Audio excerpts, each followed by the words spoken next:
أعوذ بالله من الشيطان الرجيم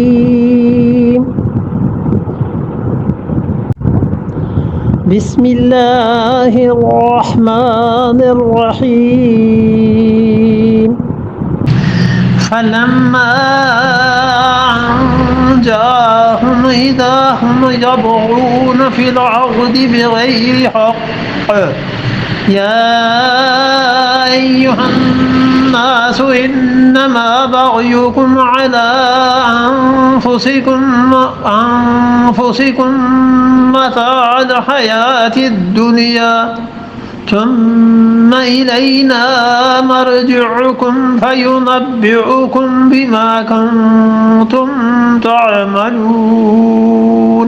اللہ نے فرمایا کہ جب فلما انجاہم اذا ہم یبغون فی الارض، اور جب ہم انہیں نجات دے دیتے ہیں تو زمین پر آ کر کیا کرتے ہیں؟ بغاوت کرتے ہیں، سرکشی کرتے ہیں. بغاوت کا ایک ترجمہ تو یہ کیا گیا کہ ظلم کرتے ہیں، اور بغاوت کا ایک ترجمہ یہ کیا گیا کہ وہ متکبر ہو جاتے ہیں، مغرور ہو جاتے ہیں. اور یہ اللہ کا خوف نہ ہو تو یہ ہوتا ہی ہے. حالات کا شدید دباؤ اور بوجھ پڑا اور اللہ نے نجات دے دی، اور پھر جب لوگوں میں بیٹھتا ہے تو یہ نہیں کہتا کہ اللہ سے دعا مانگی تھی جی اس وقت ہمارا تو حال ہی برا تھا، خدا سے سب مانگ رہے، تو وہ کہتا ہے صاحب ہم نے مشورہ دیا تھا، ہم نے کہا تھا ایسے کریں، پھر آپ نے دیکھا سب بچ کے. سب سے پہلے اللہ کی بات، پھر اس کے بعد کوئی کاوش کوشش ہوتی ہے انسانوں کی، اس کا ذکر. الٹی چکی چل پڑتی ہے. ہر مصیبت اور تکلیف میں قاعدے اور ضابطے اور کلیے کی بات، اور خوشی میں بھی قاعدے، ضابطے اور کلیے کی بات یہ ہے کہ مصیبت ہے سب سے پہلے اللہ کی طرف رجوع کرے کہ اللہ بڑی مشکل پریشانی آ گئی، مہربانی کر. اس کے بعد سوچے کہ ہاں اس پریشانی کو دور کرنے کے لیے اب کیا کیا ہو سکتا ہے. خوشی آ گئی، سب سے پہلے اللہ کا شکر ادا کرے کہ اللہ تیری مہربانی. اس کے بعد لوگوں کے لیے. اور ہوتا یہ ہے کہ جب مصیبت آ گئی تو پہلے یہ سوچتا ہے کہ اچھا اس مصیبت کو میں کیسے دور کر سکتا ہوں. پھر اپنی ذات سے نکلتا ہے، اپنے خاندان پہ آ جاتا ہے، خاندان سے نکلتا ہے محلے پہ آ جاتا ہے، محلے سے نکل کے دوستوں پہ آ جاتا ہے. جب ساری دنیا گھوم پھر کے آ جاتا ہے واپس کہ اب مصیبت حل نہیں ہوئی تو پھر کہتا ہے اللہ اب تو کر دے. تو جو اختتام کا نقطہ تھا اسے آغاز میں کر لیا، اور جو آغاز تھا اسے اختتام پہ لے گئے. یہ نہ کرے. اگر پہلے ہی مرحلے پہ کہتا کہ اللہ آپ اس کام کو کر دیں، یہ مہربانی کر، تو اس کی کاوشوں اور کوششوں میں برکت بھی ہوتی ہے، اور ممکن ہے خدا اسے اس سے بہتر راہ دکھا دیتا کہ یہ ایسی چیز. اس لیے ارشاد فرمایا کہ دیکھو جب اللہ انہیں نجات دے دیتا ہے تو زمین پہ کیا کرتے ہیں؟ سرکشی، بغیر الحق، بغیر وجہ کے. اس کا مطلب یہ ہے ناحق کا کہ ان کے اپنے ضمیر سے کوئی پوچھے کہ یہ جو کام کیا ہے یہ ٹھیک ہے تو ان کا ضمیر بھی کہے گا کہ یہ کام غلط ہے. دوسری تفسیر یہ کی گئی ہے کہ وہ جو معیار مقرر کرتے ہیں خود کافر اپنے لیے، حق اور ناحق کا، ان سے کوئی پوچھے کہ اللہ نے نجات دی ہے یا یہ تمہارے معبودوں نے نجات دی ہے، زمین پہ آ کے پھر شرک کرنے لگ گئے ہو، تو اس صورت میں یبغون کا مطلب یہ ہوگا کہ یشرکون، وہ اللہ کے ساتھ شرک کرتے ہیں. تو ان کے بھی اندر سے یہی جواب آئے. قوموں کی جب مت ماری جاتی ہے نا، اور جب قوموں پہ عذاب آنا ہوتا ہے خدا کا، تو بالکل دو چار کی طرح جو واضح حقائق ہیں یہ بھی نہیں سمجھ پاتے. قرآن پاک میں آیا ہے کہ حضرت لوط علیہ السلام کی قوم پر جو عذاب آیا ہے تو حضرت لوط علیہ السلام نے انہیں سمجھایا. اب بجائے اس کی کہ اپنے طرز عمل پر غور کرتے، انہوں نے کہا اخرجوا آل لوط من قریتکم، لوط اور اس کے ماننے والوں کو اس شہر سے نکالو، انہم اناس یتطہرون، یہ پاک رہنا چاہتے ہیں. یہ ہے انہوں نے کہا ہم اس پاک آدمی کو برداشت نہیں کرتے، اسے نکالو. مطلب یہ کہ سب ناپاک رہیں گے. اور ان سے کوئی پوچھتا کہ کیا ناپاکی اچھی چیز ہے؟ تو اگر ضمیر کسی کا زندہ ہوتا تو وہ کہتا جی ناپاکی بری چیز ہے، پاکیزگی اچھی چیز ہے، کائنات میں مسلمہ اصول چلا آتا ہے، لیکن وہ نہیں، نکالو اسے، ہم پاک رہنا ہی نہیں چاہتے، یہ جو پاک آ گیا اسے نکالو. اور یہی حالت اب تو ہر جگہ مل جائے گی کہ کسی محکمے میں، ہمارے ممالک میں کسی جگہ کوئی اچھا آدمی آ جائے جو رشوت نہ لیتا ہو مثلا، یا جو سفارش نہ سنتا ہو، یا کوئی اچھا کام کرنا چاہتا ہو، کہتے ہیں پہلے تو اس دفتر سے اسے نکالو نا، پھر اس کے بعد دال گلے. اسی لیے اللہ نے فرمایا کہ ہم جب انہیں نجات دے دیتے ہیں وہ کیا کرتے ہیں، زمین پر پہنچ کر بغیر کسی وجہ کے خدا کی نافرمانی کرتے ہیں. یعنی وہ ان کے ضمیر سے پوچھو، انہیں بھی اس کے وہ جسٹیفائی نہیں سے کر سکتے. صاحب المعانی نے علامہ شہاب الدین محمود آلوسی رحمۃ اللہ علیہ بغداد کے تھے، ابھی انتقال ہوا ہے ان کا 1270 ہجری میں، 1370 1400 یعنی یہ سمجھے تقریباً 150 برس قبل.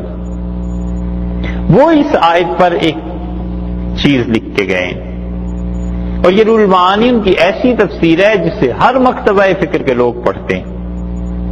یہ جو بات ہے نا کہ اللہ انہیں نجات دے دیتا ہے، تو اس سے پہلے جب وہ گھرے ہوئے ہوتے ہیں سمندر کی موجوں میں، بڑے پریشان اللہ کو پکارتے ہیں، تو روح المعانی یہ مفتی تھے جو بغداد کے رحمت اللہ علیہ کہتے ہیں وَأَنْتَ خَبِيرٌ بِأَنَّ النَّاسَ الْيَوْمَ، اور تم جانتے ہو آج کل جب لوگ کسی مصیبت میں پڑ جاتے ہیں، فی بر او بحر، اور کسی تکلیف میں، چاہے وہ زمین پہ ہو اور چاہے وہ سمندروں میں ہو، تو اس امت کے اب جو مسلمان ہیں یہ کیا کرتے ہیں، ان کو پکارنے لگتے ہیں مدد کے لیے جو نہ نقصان دے سکیں، نہ نفع دے سکیں، نہ ان کے حالات کو دیکھیں، نہ ان کی دعاؤں کو سن سکیں.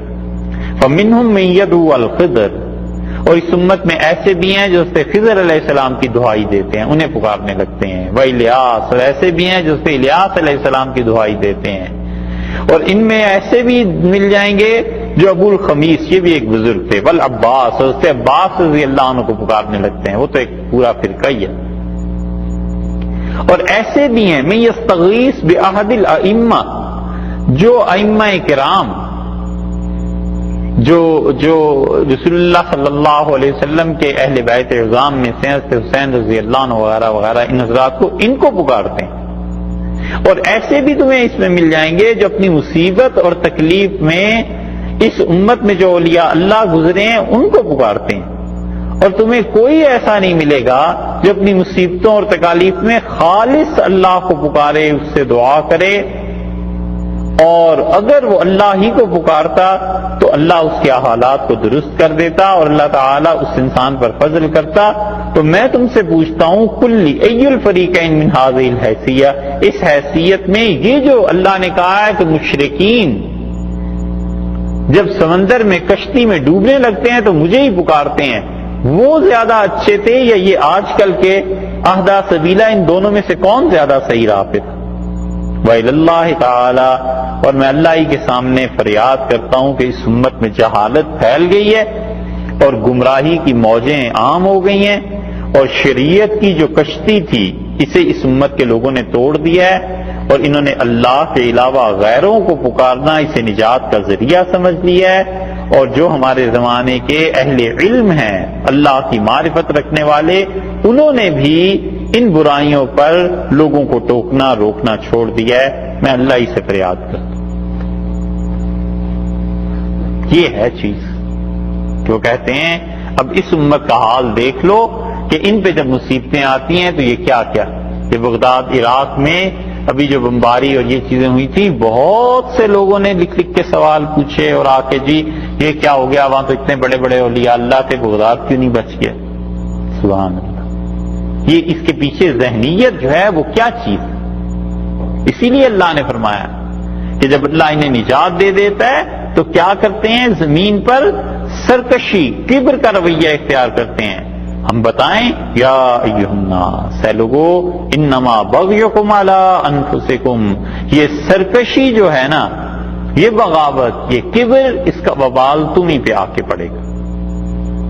بس اصول کی بات بتاتے کہ جو اللہ کی نافرمانی ہے اس کے نتائج خود تمہیں بھگتنا پڑیں گے. انفسکم کے دو ترجمے کیے گئے. ایک تو یہ کہ علی انفسکم، تمہاری اپنی جان پر وہ چیز آ کر پڑے گی.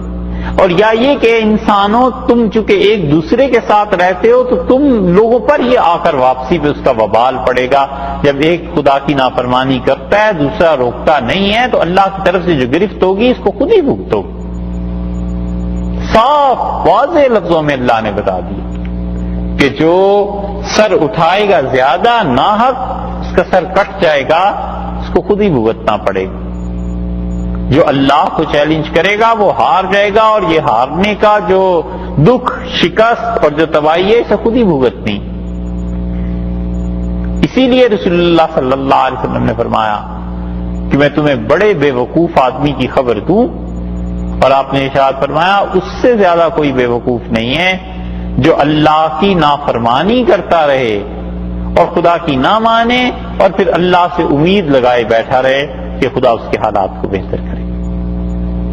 اس لیے اللہ تعالی نے صاف بتا دیا ہے کہ بغیکم علی انفسکم. اسی لیے اس کا ترجمہ بہت سے حضرات نے کیا ہے کہ ظلم جو ہے نا اس کا وبال تم پہ خود پڑے گا. کبھی بھی ظلم نہ کرے، کبھی بھی زندگی میں بچے اس چیز سے کہ وہ ظلم کرے. ظلم کا مطلب ہی اندھیرا ہے. وہ اندھیرا اسے اب قبر میں آئے، وہ اندھیرا اس کے لیے حشر میں آئے، وہ اندھیرا اس کو کب ملے گا؟ حتیٰ کہ اسی زندگی میں اندھیرا مل جاتا ہے اور راہ مسدود ہو جاتی ہے. اسی لیے رسول اللہ صلی اللہ علیہ وسلم نے فرمایا کہ دو چیزیں اتنی جلدی پلٹ کے آتی ہیں کہ آپ نے فرمایا کوئی چیز اتنی نہیں پلٹتی. ایک اپنے رشتہ داروں کے ساتھ برا سلوک کرنا، اس کا وبال آپ نے فرمایا پلٹ کے آتا ہے، اور آپ نے فرمایا ظلم پلٹ کے آتا ہے. صبح کرے شام کو لے لے، اور شام کو کرے صبح لے لے. ظلم اتنی شدید چیز. ہندوستان میں اس پوری صدی میں پچھلی خطابت اور تقریر ختم تھی وہاں عطا اللہ شاہ صاحب بخاری رحمۃ اللہ علیہ. ہمارے وہ اساتذہ سناتے تھے جنہوں نے شاہ صاحب کو دیکھا. شاہ صاحب رحمۃ اللہ کا انتقال 1962 میں ہوا، تو ظاہر ہے ابھی بھی وہ لوگ ہیں جنہوں نے انہیں دیکھا ہے، ان کی تقریریں سنی. امرتسر جب تقسیم نہیں ہوئی تھی تو شاہ صاحب وہاں کسی مسجد میں خطیب تھے، اور ایک آدمی کے پاؤں کٹے ہوئے تھے، وہ وہاں بیٹھتا تھا، آتا رہتا تھا. تو جب بھی وہ آتا تھا شاہ صاحب رحمت اللہ جمعہ پڑھانے آتے تھے تو وہ معذور آدمی اپنے ہاتھ آگے کرتا تھا کہ مصافحہ کرے، تو شاہ صاحب منہ پھیر لیتے تھے، اس سے مصافحہ نہیں کرتے تھے. تو کسی نے ایک دن کہا حضرت آپ اتنے بڑے آدمی اور کہاں کہاں آپ پڑھے ہوئے اور اتنی آپ کی عزت اور اللہ نے سب کچھ دیا ہے، آپ اس معذور پر کیوں نہیں سلام کیوں نہیں اس کے ساتھ مصافحہ کیوں نہیں کرتے؟ تو انہوں نے کہا بھائی قصہ یہ ہے کہ خلافت کی جب تحریک چلی 1920 میں تو امرتسر میں ایک جلوس نکلا انگریزوں کے خلاف. وقت ایسا تھا کہ بینک مینیجر، بینک میں چھٹی ہو گئی تو بینک کا عملہ بھی جا رہا تھا، اور چونکہ بہت زیادہ جوش و خروش تھا، ہندو مسلمان سب آزادی کے لیے جدوجہد کر رہے تھے، تو اس جلوس کے بیچ میں یہ انگریز مینیجر جو تھا بینک کا یہ بھی جا رہا تھا، اور اوپر سے کسی نے اینٹ پھینکی اور وہ سیدھی اس مینیجر کے سر پہ لگی، مر گیا. حکومت نے اعلان کیا کہ اس کا قاتل پتہ چلنا چاہیے کہ کون تھا، اور حکومت بھی انگریزوں کی اور ان کا آدمی مر جائے. ظاہر ہے کہ قانون کی ویسے بھی زیادہ امپلیمنٹیشن تھی، وہ تو اور زیادہ حساس مسئلہ ہو گیا. انہوں نے لکھا، حکومت نے اشتہار دیا اخبار میں کہ ہم اتنے لاکھ روپے دیں گے اگر کوئی بتا دے کہ اس کو قتل کس نے کیا. پھر نہیں پتا چلا. پھر حکومت نے اشتہار دیا کہ ہم اس انسان کو آنریری مجسٹریٹ بنا دیں گے، فلاں جگہ پر پلاٹ دیں گے، اتنے پیسے دیں گے اگر پتا چل جائے کہ اس کو قتل کس نے کیا. تو شاہ صاحب رحمۃ اللہ علیہ کہتے تھے کہ ہوا یہ کہ نوکری نہیں مل رہی تھی، ایک عورت تھی اور جوانی میں بیوہ ہو گئی، اور بیٹے کو اس نے جوان کیا پال پوس کے، تو بیٹے سے روز کہتی تھی کہ بیٹا کچھ کما کے لا، میں بڈھی ہو گئی ہوں نہیں کچھ کر سکتی. تو تو فرماتے تھے کہ یہ جو تمہیں معذور نظر آتا ہے یہ اس زمانے میں اپنے محلے کا بڑا آدمی تھا. اس نے جب یہ اشتہارات پڑھے تو اس عورت کے پاس گیا اور اسے کہنے لگا کہ آپ کے بیٹے کو نوکری دلا دیتا ہوں. اور شاید یہ فرماتے تھے کہ جو انتخابات ہوتے تھے میونسپلٹی کے اس کا یہ کونسلر تھا یا کوئی تھا افسر. تو اس عورت نے کہا کہ بہت اچھا میرے بیٹے کو نوکری دلا دیں. تو اس نے کہا بھی صرف اتنا کرنا ہوگا کہ عدالت میں جا کے یہ کہہ دینا کہ اس بینک مینیجر کو میں نے مارا تھا. تو اگر تم یہ کہہ دو گے تو میں نوکری تمہیں دلا دوں گا. وہ لڑکا کہنے لگا جی مجھے کہاں سے نوکری دلا دیں گے, وہ تو مجھے مار دیں گے. ان کا نہیں ہمارا حکومت میں یہ اثر ہے یہ اثر ہے یہ چیزیں. خیر قصہ مختصر یہ کہ ماں بیچاری اس کی باتوں میں آ گئی. اس نے بیٹے سے کہا کہ بیٹے ایک جملے سے اگر ہوتی ہے ہماری زندگی سنورتی ہے تو کہہ دے.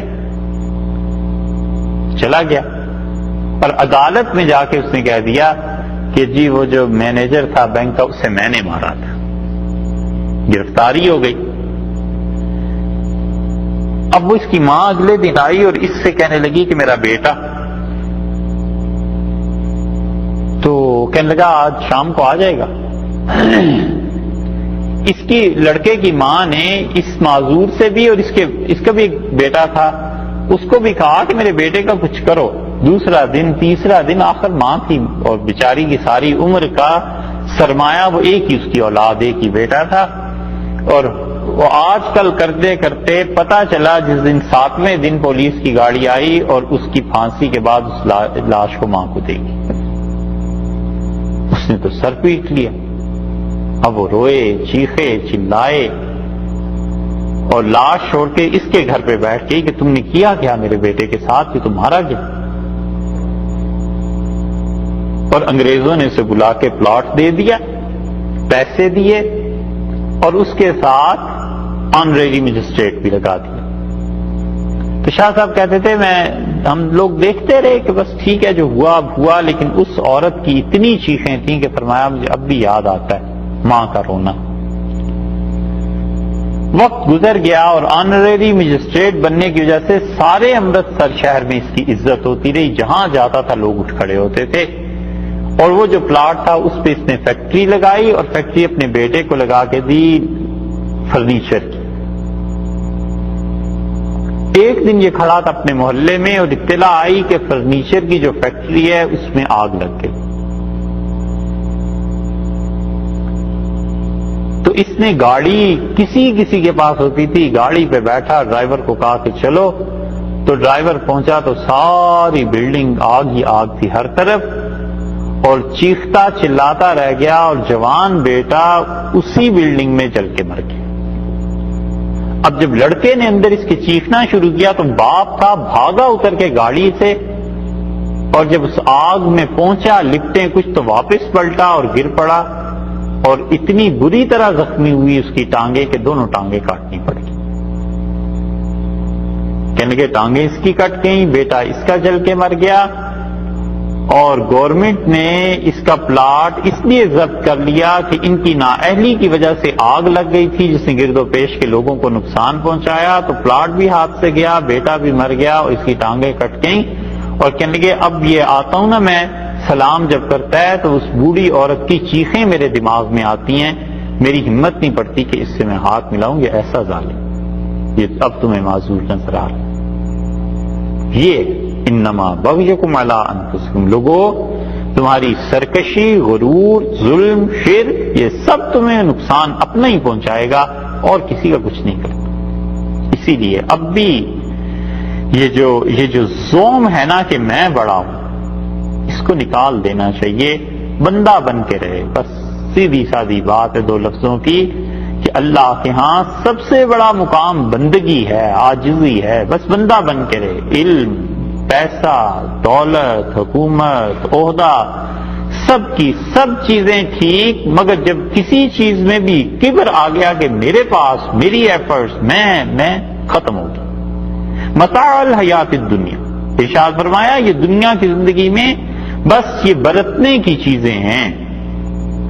برت لو, تم سے پہلے بھی برت گئے, تم جو کام کر رہے ہو اس کے بعد تمہارے بعد ایک اور نسل آ جائے گی، وہ لوگ ایسے کریں گے۔ یہ سب چیزیں ایسے ہی ہیں کہ وقت کے ساتھ ساتھ ہاتھ بدل جاتے ہیں اور چیزیں بسا اوقات اپنی جگہ پر قائم رہتی ہیں۔ اور یہ دنیا کے جینے کی میں زندگی میں یہ چیزیں ہو گئیں، پھر کیا ہوگا؟ ثم الینا مرجعکم، پھر تم ہماری طرف لوٹ کر آؤ گے، فننبئکم بما کنتم تعملون، اور ہم جتا دیں گے جو کچھ کہ تم کرتے تھے سب سامنے آ جائے گا۔ بس وہ جو ویڈیو چلنا شروع ہوگی نا، اور اس کے ساتھ ساتھ کومنٹری بھی، سب سامنے آ جائے گا کہ زندگی کس طرح گزاری اور کس بھاؤ بکتی تھی۔